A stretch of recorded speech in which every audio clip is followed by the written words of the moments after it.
Hi, everybody. My name is Sophie Ziegler. I am the events coordinator for Library Juice. And for today, I'll also be the events moderator. Before we get started, I'm going to just say a couple of things about Library Juice and all the things that we have going on.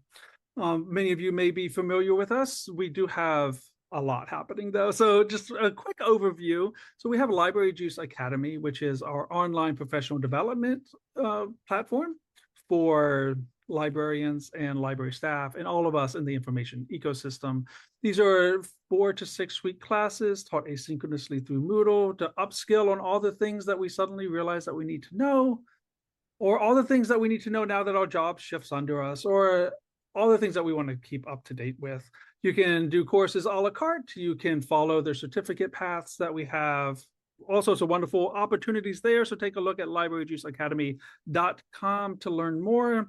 We also have Library Juice Press, which publishes books and journals on critical angles of librarianship, again, writ large. We have a very, very busy publishing schedule, so please do take a look. When you get a chance, we've got a lot of really, really exciting titles coming out early this year, as a matter of fact. We are an imprint of Litwin Books, so you can find us at litwinbooks.com. And then finally, we also have Library Juice Connections, which is what brings us all together today. We are the events arms of Library Juice. So we work with Library Juice Press to do book launches for their authors and author talks of various types. We work with Library Juice Academy to hear from their instructors on all the topics that they teach. And then we also do unrelated topics that are of general concern to librarians. So if you have an idea for future events for Library Juice Connections, please do reach out. Let us know what it is and see what we can do to help out with that. You can find more about everything we have coming up, as well as a growing backlog of recorded videos at libraryjuiceconnections.com, which is our brand new website, just a couple of months old. We think it's really great. And today I'm super excited. We're having this panel on international perspectives on librarianship. So let me pause here and allow our panelists to introduce themselves. Well, thank you, Sophie. My name is Loida Garcia-Febo, and I'll get us started in right alphabetical order. I am based in New York City, and I am originally from Puerto Rico. I have been a librarian for more than 25 years, and I have been involved in international librarianship for a long time. I'm currently a member of the IFLA governing board, and I'm the chair of the IFLA Management of Library Associations section. All library associations in the world that are members of IFLA are members by default of this section. So it's a really great opportunity to stay in contact with what's going on in libraries and library associations around the world. I'm also a past president of the American Library Association. My term was 2018-2019. And I am currently chairing the ALA International Relations, United Nations, Sustainable Development Goals Subcommittee. It's a very long name, but essentially you could say it's ALA United Nations group. And I also chair the Committee on the Status of Women in Librarianship. And so I am delighted to collaborate with Robin here and with Ray Poon, very long-time collaborators. I don't see them very often, so when I see them online, I'm also very happy to collaborate with them. In my day job, I'm an international library consultant, and I work with different stakeholders in the States and across the world. Great, I can go next. It's good seeing you all here. My name is Ray Pun, and I am an education librarian at the Alder Graduate School of Education, which is a teacher residency program in the Bay Area in California. And it's really exciting to just see folks sharing in the chat box where they're coming from, Denmark, Philippines, Serbia, all over the States. So welcome and thank you for making time to join us today. It's really nice to see so many familiar faces too as well. And so my work in this area is sort of evolved over 15 years in different aspects. So I've worked abroad before. I've supported a lot of folks who are interested in working abroad in terms of like either presentations or even helping them think about what it's like to build a library type service in different parts of the world.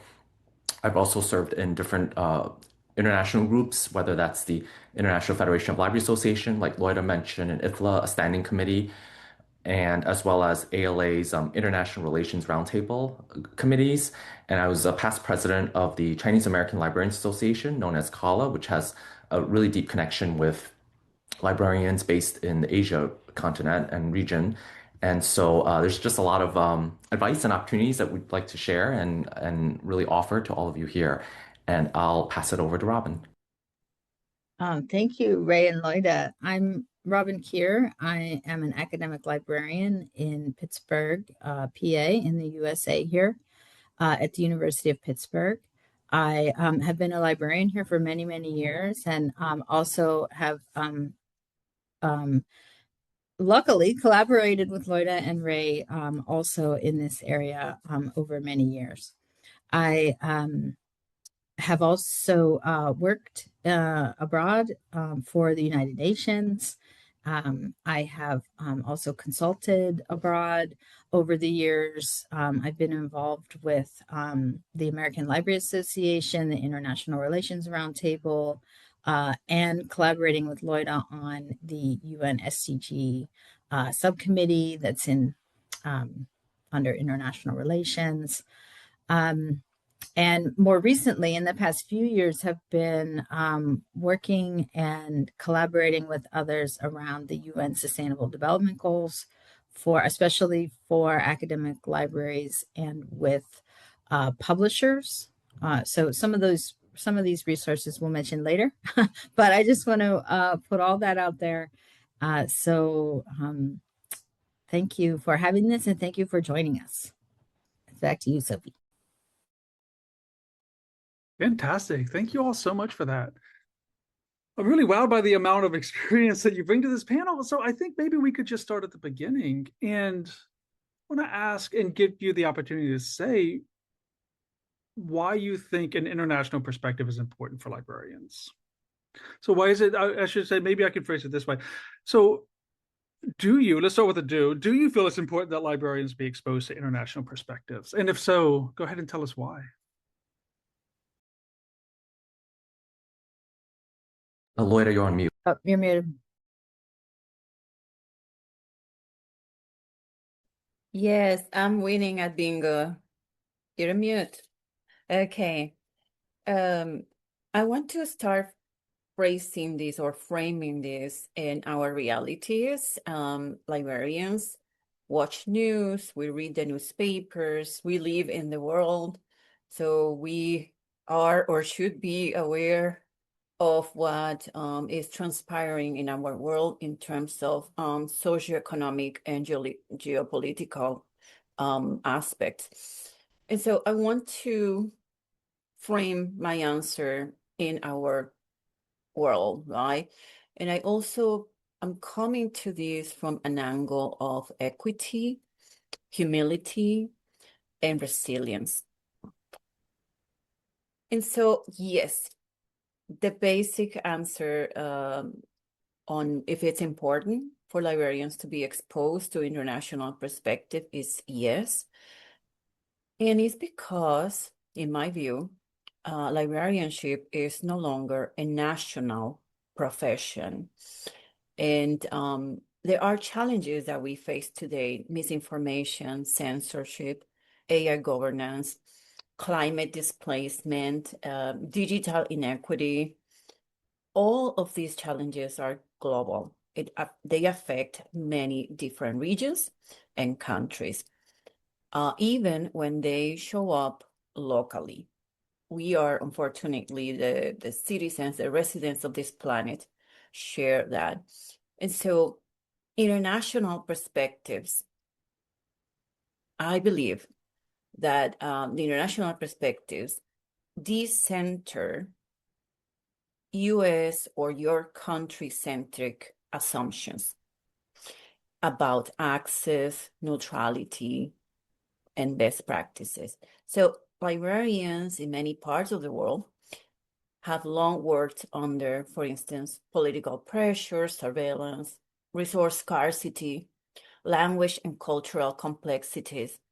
And so, international perspective, this international librarianship actions, exposure, and help us to build professional humility and ethical clarity, especially as some libraries become sites of social tension and for different reasons. And so I believe that it may help us to ask better questions and not just export solutions. And I will leave it at that, and I welcome my colleagues' views as well. No, thank you, Loida. And I'm reading some of the chats that are coming by as well.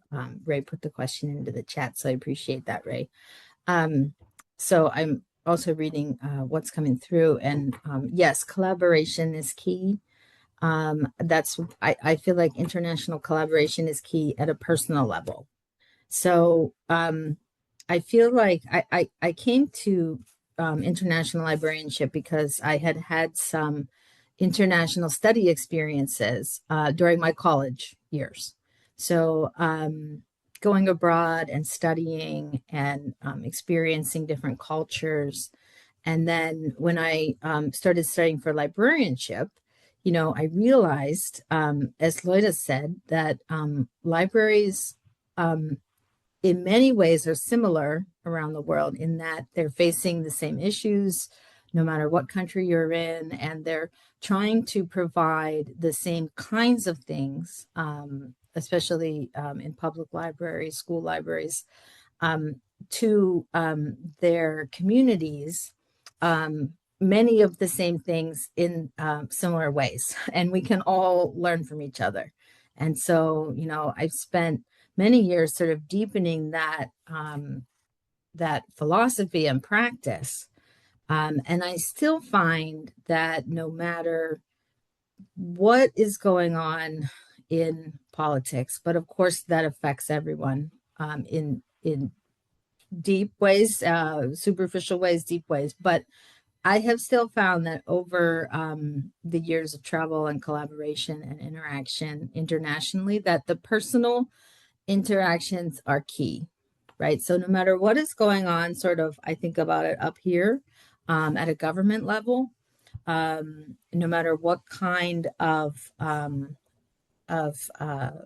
government issues libraries or librarian or library workers may be facing, that if you are open and culturally aware and you are learning, that those personal interactions have been the most rewarding aspects of global and international librarianship for me. And they have really brought to bear many of the things that Loida said about learning, about collaborating towards solutions, about learning from others, and recognizing that we care about our humanity, we care about our communities, we care about our books, we care about our community's right to information and the right to read. And there are many different perspectives on how to accomplish those in our communities, and that we can work together internationally to advocate and also to bring those solutions to your local community. So we'll talk more about different ways to do that later, but so that's all for now. Yeah, I'll jump in right here. I totally see what folks are sharing in the chat, like totally agree, and what others have said, Robin and Loida. And I think it really tells a lot more about yourself when you're involved in this kind of work, because it gives you the lens that you're seeing, and then it helps reform the lens that you're seeing, because you're interacting in a different way, you're in a different environment. And you really do learn more about how cultural and regional practices really influence specific kinds of services, kinds of programs. Like, for example, you end up really learning more about mobile libraries being so important around the world, but there might be specific services that's catered to the regional needs. Like in Colombia, they have the Biblioburo, which is like a donkey library, right? And so something so fascinating that can give you some ideas of how people are fulfilling the mission or services to support literacy and library services and so forth. And even thinking about the international engagement, you really start learning about similar trends, like Robin was saying earlier. Like you're thinking about, well, what are some ways we can address the issues that we're facing now? And we do not, at least I'm speaking for myself, based in the United States, do not have the answers to everything or solutions, right? It's really collaborative. But you start seeing, for example, I saw recently in a listserv that the Council of Australasian University Librarians signed off with a Wiley publisher for a 3-year read and publish agreement supporting Australia and New Zealand research. And so that's pretty fascinating to see. Whether or not I agree, it's a different story, but just to see these kinds of efforts can give you some ideas and insight on what you might want to consider in your institution or in your field in the area. So I think that signals a lot in terms of collaboration, the trends, and then the implications of where you are. So I think it depends on what lens you're carrying, like what you want to bring in, but it's also like what your interests are, your perspective, and it could be comparative or global. But that can give you further insight to the point of why you want to be exposed, because then you learn more about yourself and ways to answer some of these really challenging issues that's happening in the field. Yeah, thank you all for that. And I love that overview of why it's important. I wonder now if we could drill down a little bit more. So from your experience, what are some lessons that US-based librarians can learn from non-US based colleagues and also the other way around? I can start off first. I think we definitely need to be more multilingual. This in the United States, certainly we have a lot of multilingual speakers, and unfortunately, a lot of the libraries may not be as responsive to that for a variety of needs. But we can learn a lot from our non-US based colleagues. There are so many libraries outside of the United States that I've seen and I've visited, I'm sure all of you have too, that are multilingual in terms of signage, their services, and even hiring staff, right, who can engage in their native language and in English. And so it really tells us that libraries can really focus on that effort and endeavor. And even some libraries I know, like the Los Angeles Public Library, they offer a bilingual premium extra, meaning it's an extra pay if you speak another language, because it's really helpful to engage with your communities using that skill set, that cultural asset that you have. So I think that's pretty important to help promote these library services to groups that may not have known, right? I also think libraries definitely could do some, in the US, could do more exchanges. I think I've seen in Germany, they have this program where they do exchanges, and I'm not sure if it's still active, but I saw it several years ago before COVID. And so it could also be something internally, I imagine, in the United States. Let's say if global exchanges are maybe a challenge, but internally, like if we can have some exchanges from librarians from the Southeast going to the Pacific Northwest or something, right? I think that could help us understand a little bit more of the interactions and the needs and so forth. And it doesn't have to be like years long. It could be 30 to 60 days, let's just say, for example. And we see this a lot, possibly in Europe and elsewhere, right? That these exchanges might be more common because of their proximity. So we might want to consider that and promoting, circulation of materials besides books and multimedia content. Like this is for folks who are not in the US. We see this in the United States. A lot of libraries are circulating tools, musical instruments, kitchenware. And I haven't actually seen that as much, and maybe it's happening right now in different libraries across the world, which would be great. I think it's something to consider. For instance, like the Berkeley Public Library in the Bay Area, they offer hardware tools if you want to borrow them.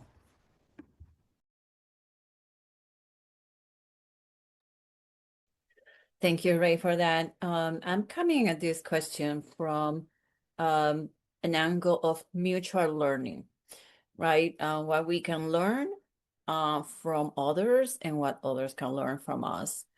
And for many years doing this job, I found amazing the wonderful, well, first publications, research, networking, the opportunities that arise from connecting with others across the world, right? Being part of something meaningful. And so there's also thoughtfulness in this mutual learning. And there are some communities and some other parts of the world within the States and outside in other regions of the world, where, for instance, we can learn how do community-centered librarianship, how to do that with fewer resources, right? We can also learn about navigating restricted speech environments while still serving the public. That's right, challenging. Strong traditions of oral knowledge, community memory, and collective care. That's always, I think, very important as librarians to be aware of that. And also we can learn about flexibility and creativity under instability, right? That's unfortunately the word of the day.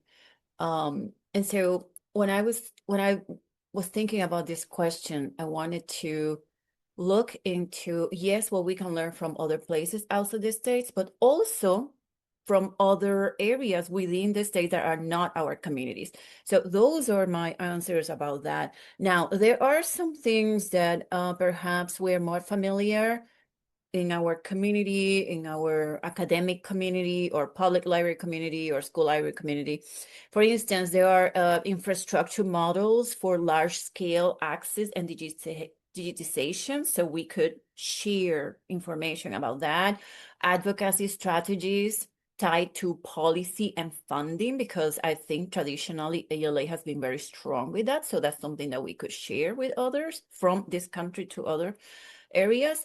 Also open access and scholarly communication leadership. I think that's also being a strong area.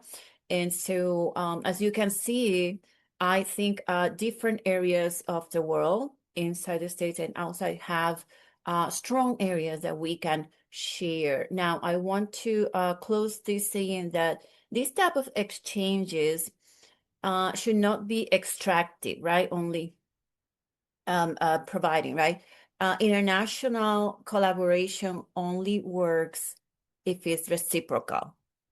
And when power, funding, and authorship are shared, not assumed, right?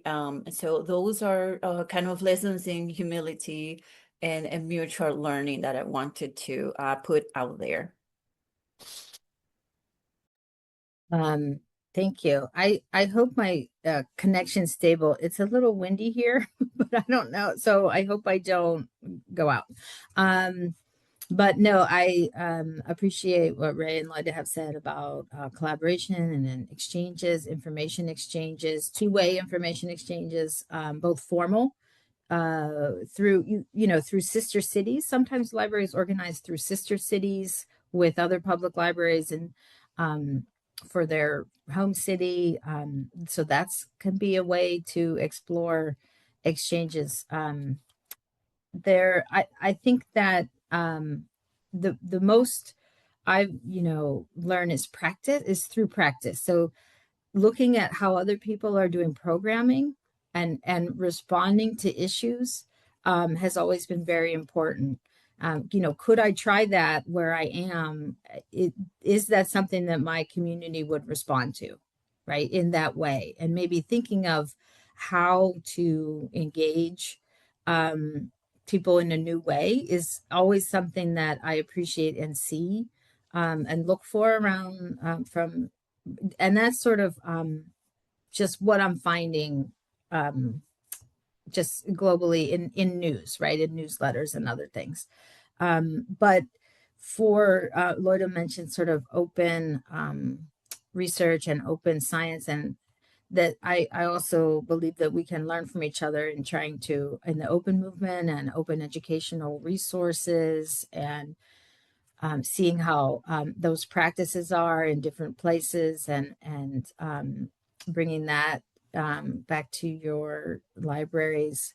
I I think that other countries, not the US, are leaders in sort of cultural responsive description and cataloging, especially Canada. If you look at the way that, especially in the west of Canada, Vancouver, other areas are working with local communities to make both archival and resources available in a way that makes sense to that community. I think that, there's always something to learn there. So yeah, I think for me, it's those and learning from others' research and publications as well. Thank you. Thank you. And I love how many practical thoughts y'all are sharing. And I wonder if we can sort of stay on that with this next question. How do you stay informed about global library developments and trends? Thank you, Sophie. I just sort of touched on that. I didn't want to go too far with my last question, or my last answer, but I really do read a lot, so much professionally and formally and informally. For me, that's part of what I love about being a librarian is the breadth of information that you can process and that is useful in your role, right? So for me, staying informed internationally in librarianship is, yes, keeping up with the news. And sometimes, right now I find that is a lot. It takes a lot of energy right now. But yes, keeping up with major news outlets on global issues, right? So, not just in the US, but other countries as well. Those can help show you what's important in another culture, right? And then for more tied to librarianship, I am on many different IFLA listservs. So, IFLA, International Federation of Library Associations, have email lists, and some are more formal than others, and IFLA sections also usually have information lists. And those are free to join through IFLA listserv. So sort of any part of in the library world that you're interested in, you can find a most likely a newsletter or an email list from IFLA for that. Also the IFLA journal, reading that. Those are more in-depth research articles that come out every so often. And then keeping up with the professional groups, the International Relations Roundtable, and what kind of work is going on in the programming for ALA conferences. That's what I keep up with. I keep up with other professional newsletters that sometimes have global perspectives, like Scholarly Kitchen and others. But also, for me, it's keeping up with the UN also. So there's another piece, which is sort of thinking about UN ECOSOC, which is economic and social grouping of UN agencies. So, and thinking about in learning and finding out and just getting information on what is important to other countries in that group and how that relates to libraries. So that's a lot, but that's a lot of sort of receivership of information. But it's also, for me, it's also being involved with some of these groups and talking to people. So finding out what's going on in different regions of the world. So yeah, so that's how I'll say for now. I'll stop for now. Yeah, I totally agree with what Robin shared in terms of listservs and different channels from the groups. I think Kevin from the Philippines mentioned social media like LinkedIn, a very good idea. And many of the library associations in those regions, different regions or groups, might have a group you can join and observe. And if that's like your focus, right, the destination. So being part of the different groups really, like Robin said, can help you see how the conversations are flowing in terms of what people are thinking about or talking. I usually look at trade publications or journals if I was interested in a particular area, like the Journal of Australian Library and Information Association. Even just browsing and taking a look, you might not have access necessarily because of the paywalls, but you can at least see, the abstract and what's being discussed. And then looking at international library conferences, I know maybe many of us can't attend for a variety of reasons, and you can still see what's being presented. And sometimes some of that is uploaded on YouTube later as a recording, so you can get that content from that area to see what's being discussed. But if you look at the international library conferences, I think that's really interesting because it really tells you like the trends that people might be discussing. Like there's one that's coming up in Bangkok, Thailand. It's Charleston Asia Conference, and I was just looking at it just to see what's being discussed, and it's topical and timely in terms of open scholarship and agreements and scholarly communications and so forth. But many of them, if you're interested in the last couple of years, probably have been uploaded in some format online that like YouTube that you can see. Yes, I absolutely agree with Robin and Ray. And I'm coming at this question from an end of critical consumption, actually, not just information overload, right? Because there is so much out there, and I don't want to repeat what Robin and Ray have mentioned. But very important to read critically whose voices are represented, right? I also like to, as I mentioned, I follow the different IFLA networks. I also follow news from the UN Women's Group. Important because librarianship is about 85 to 87% of the workforce is still within, women or adjacent. I want to be very politically correct too, and fair to all groups. But it's important to read about the world, as Robin also mentioned, and we have all mentioned during this talk. And so what are the areas that intersect with librarianship? I will argue that everything in this planet intersects with what we do. But then we have UN, right? The UN Women's Group or Women's Group. Maybe there is a women's network or newsletter in your campus or in your city. And so I think that pertains, it relates very closely to librarianship, as I mentioned, of the stats, right? Most of the library workforce are women. So, you want to read about that very critically. If you're interested in some countries, if your organization or library already has exchanges with other countries, you can follow their Instagram cultural pages, right? You can mix scholarly communications with other type of media that can complement your knowledge, your reading. Maybe you can even connect with others, experts in culture. Culture is still part of what we do in the access to information business. That is at the core of what we do in librarianship. And so, for instance, I have 2 classes, PhD classes in anthropology, and that is very interested, is part of what I do. So I follow many scholars in that area. There is an anthropology association, international, it has regional chapters, So it's important to reflect what we need and what we're interested in for our work. And so I would like also to mention some things that we can pay attention to. Language justice, who funds the research you're reading, right? Is it coming from, where is it coming? Might affect or impact their results, the findings. I don't want to get too deep into that, but those are aspects that we should consider. Whose labor is invisible in what you are reading and the things that you're coming across.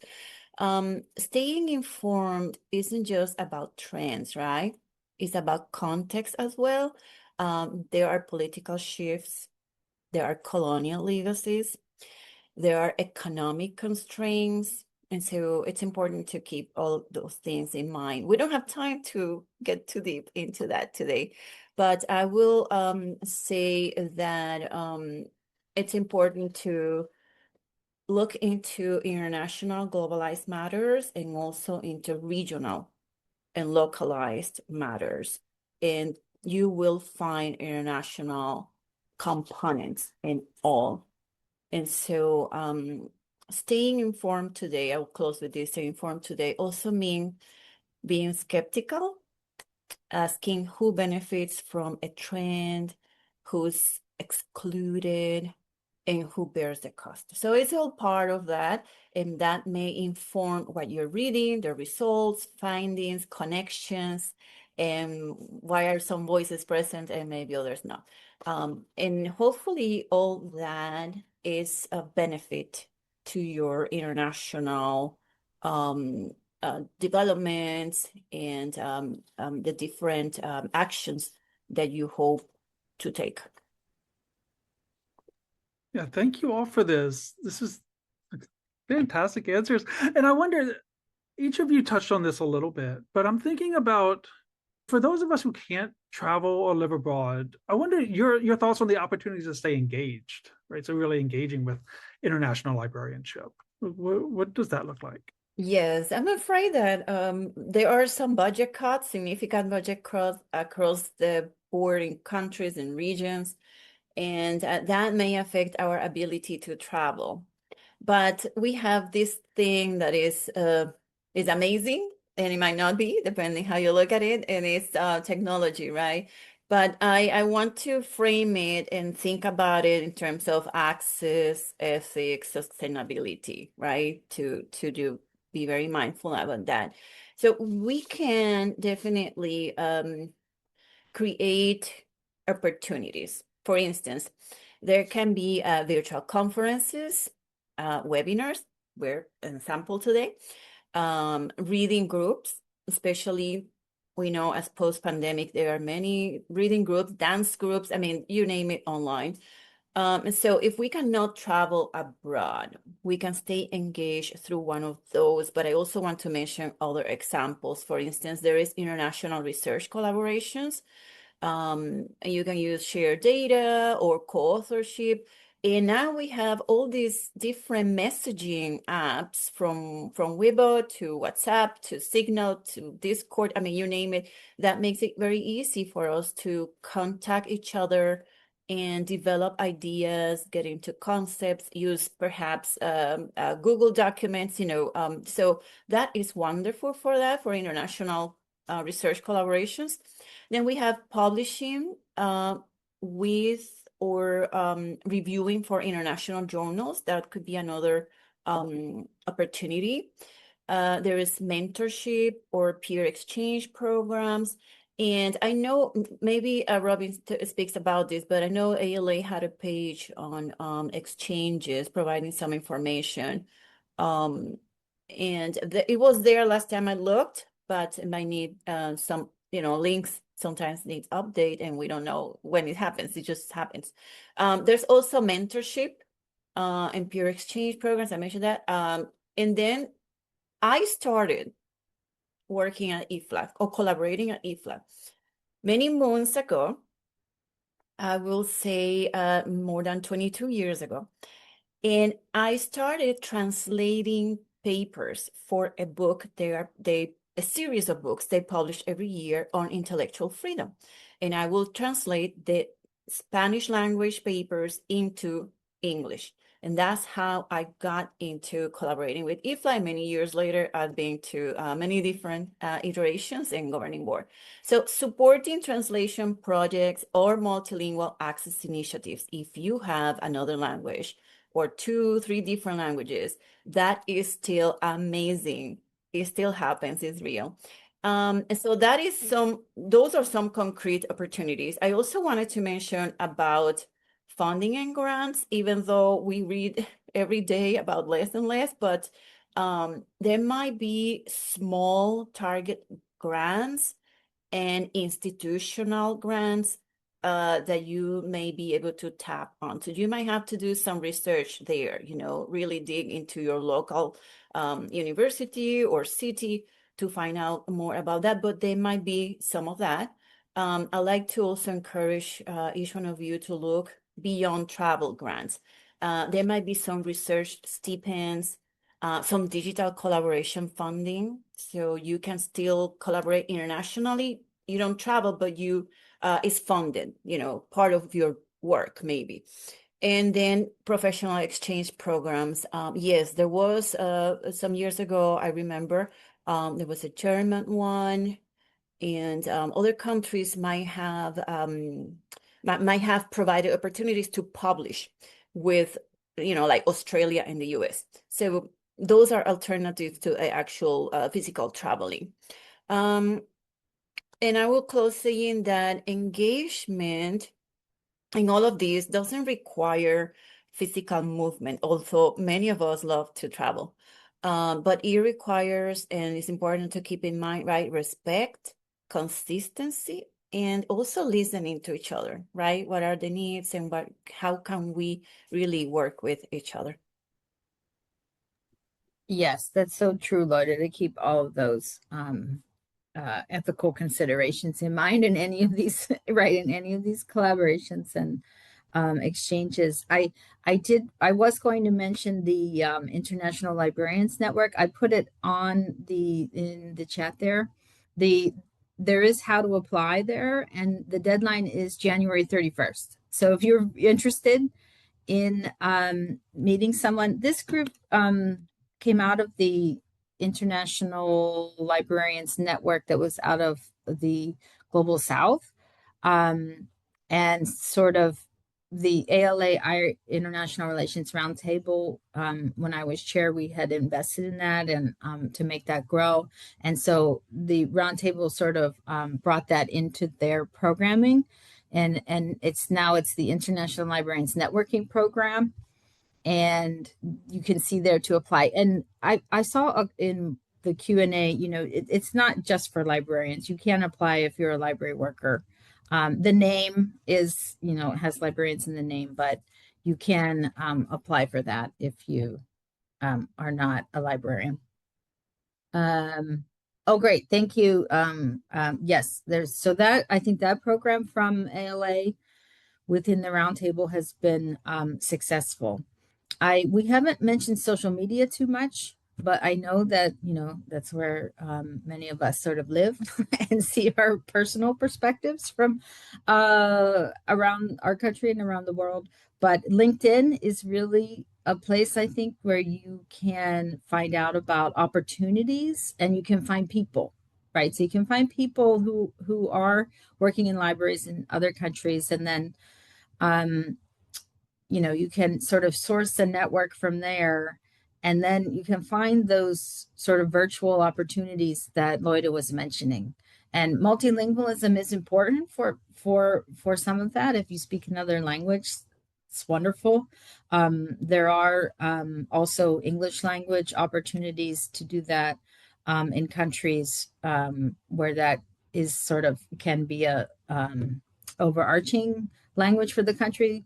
I presented virtually for India, and so there are many opportunities at sort of a wide a conference for the country. So there are different ways to think about participating in those virtual opportunities, and listening to webinars and trying to present at those kinds of opportunities as well.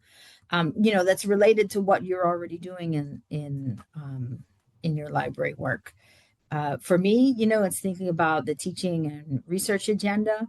So how do I, in academic libraries, how do I incorporate thinking about being culturally responsive and internationally responsive in what I'm talking about to students when they're looking at information, right? So for me, some of these translate into how I approach talking to students. So that's, that's not necessarily exchange or some of the things we're talking about directly, but it's sort of having a grounding in this work that can translate into other avenues, whether or not your library supports it, or your school board or your public library board, sort of supports this work. There's other ways to be involved. I think I'll stop there for now. Well, we're getting close. We're getting close to one. Okay.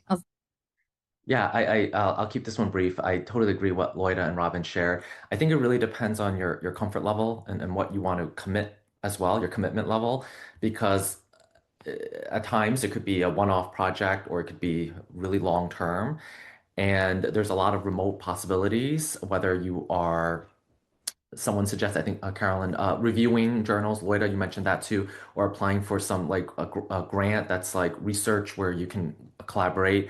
There are ways you can interact by joining the association. So if, for instance, you're thinking of moving to Finland, right? Maybe there's the Finnish Library Association that you want to be part of, and then see what sort of interactions to communicate and collaborate.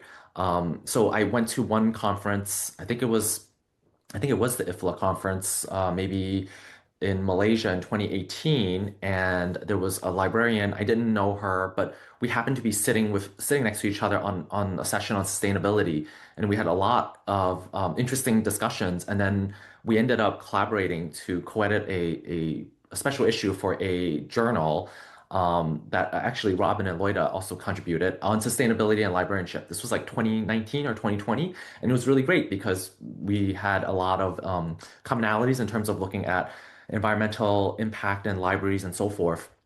And that was done remotely. Like, sure, we met in person, but certainly that this can happen in different ways that you might not realize in terms of engaging with folks that you might not even have met in person afterwards. That's sort of up to you how you want to extend that collaboration.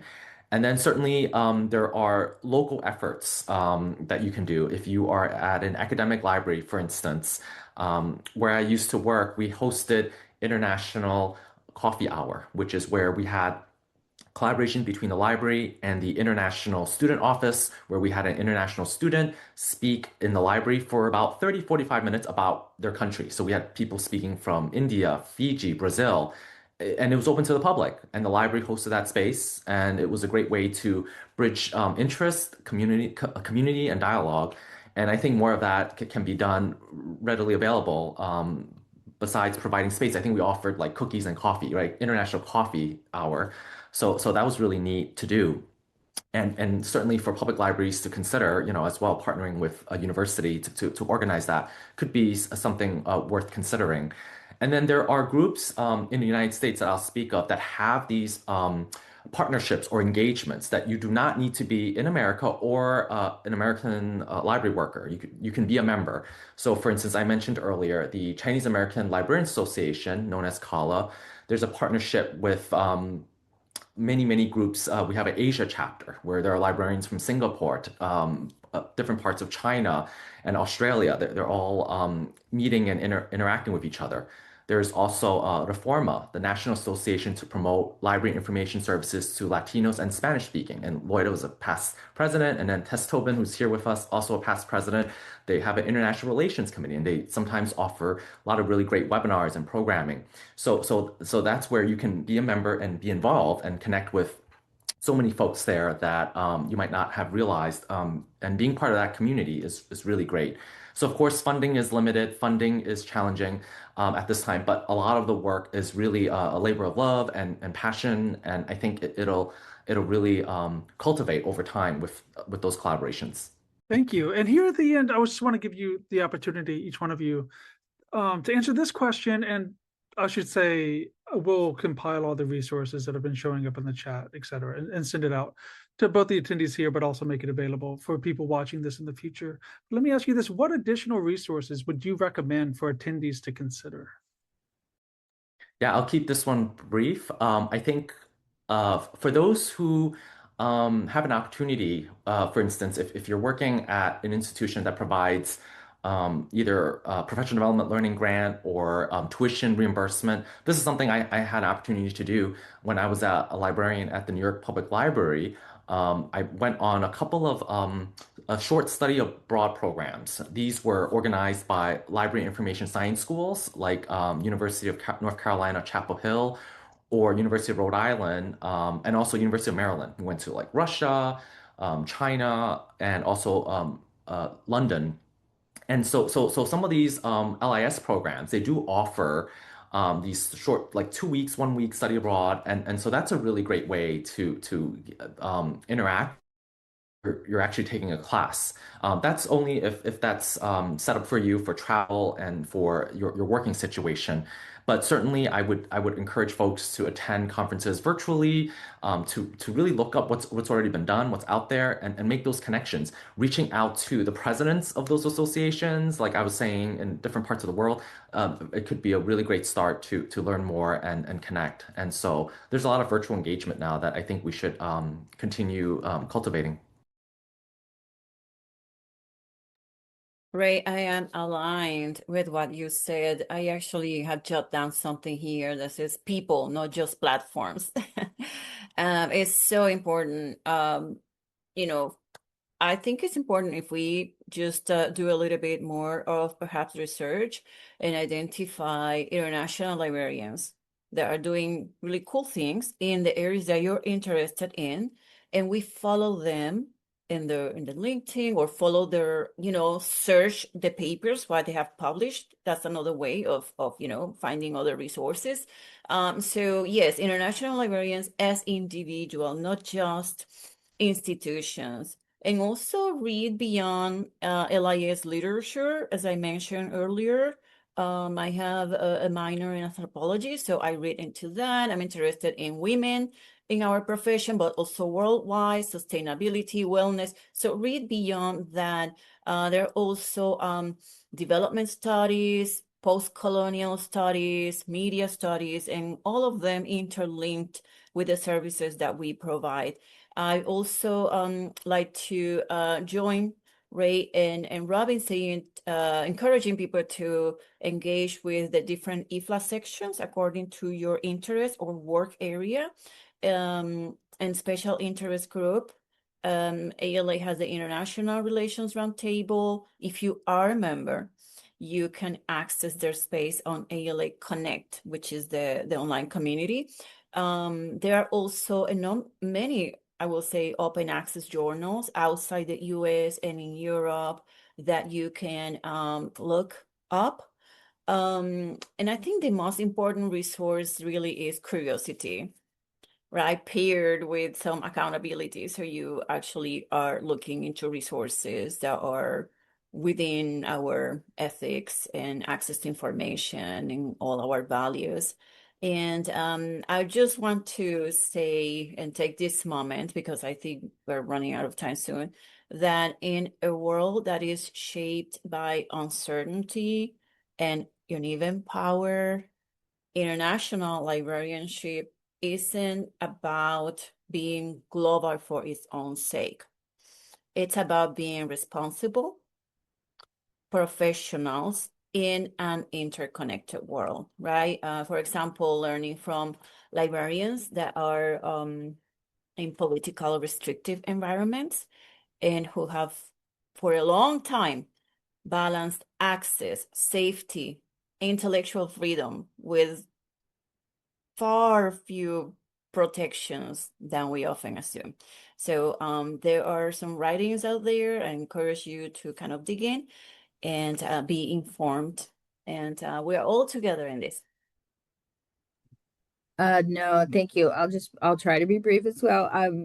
Loida, I appreciate you taking it back to the fundamentals, because in the way that global politics is changing right now, it's very important to remember why why this kind of work is important at all, and how it is better for global cooperation and understanding, right? The more professions and people that reach out in their niches, right? The more understanding also that can be reached. I hope, I think. But a couple of other resources that were not mentioned here, I think the related to the SDGs, I mentioned that near the beginning, is sort of the Sustainable Development Goals Publishers Compact is where vendors and others commit to some of the principles in the Sustainable Development Goals through their practices and through the resources, and also the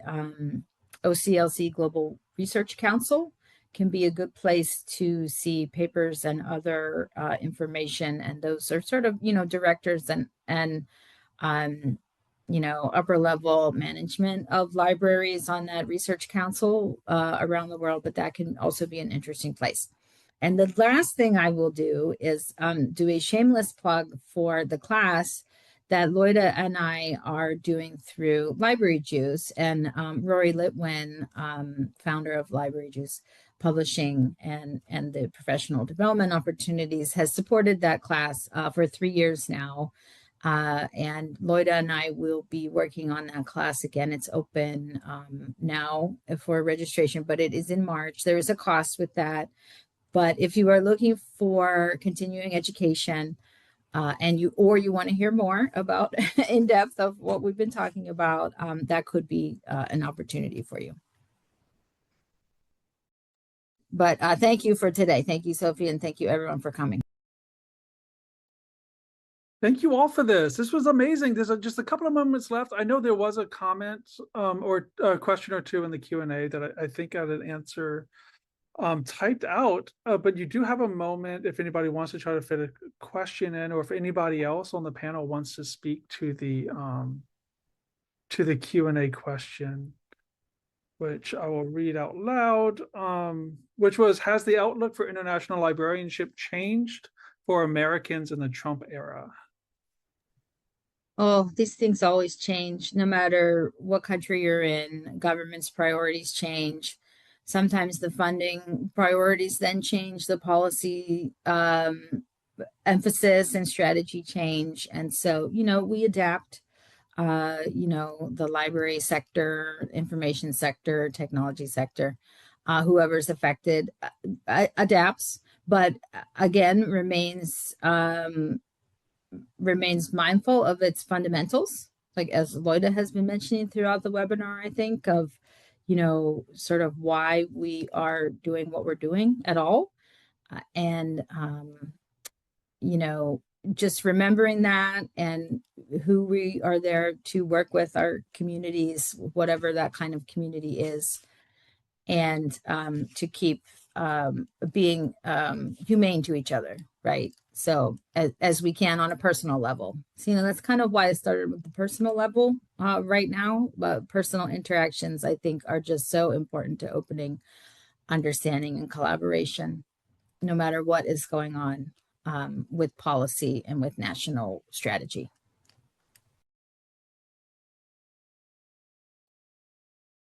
I think talking about humans and staying on the human level is an amazing way to end today.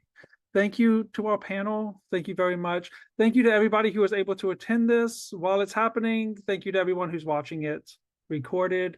If you have any questions or ideas, suggestions for further programming, please do reach out to us at Library Juice Connections, and take a look at our website, libraryjuiceconnections.org, for upcoming events, as well as the growing library of recorded events. We have a lot of great stuff up there. Thank you all very much. Have a lovely day.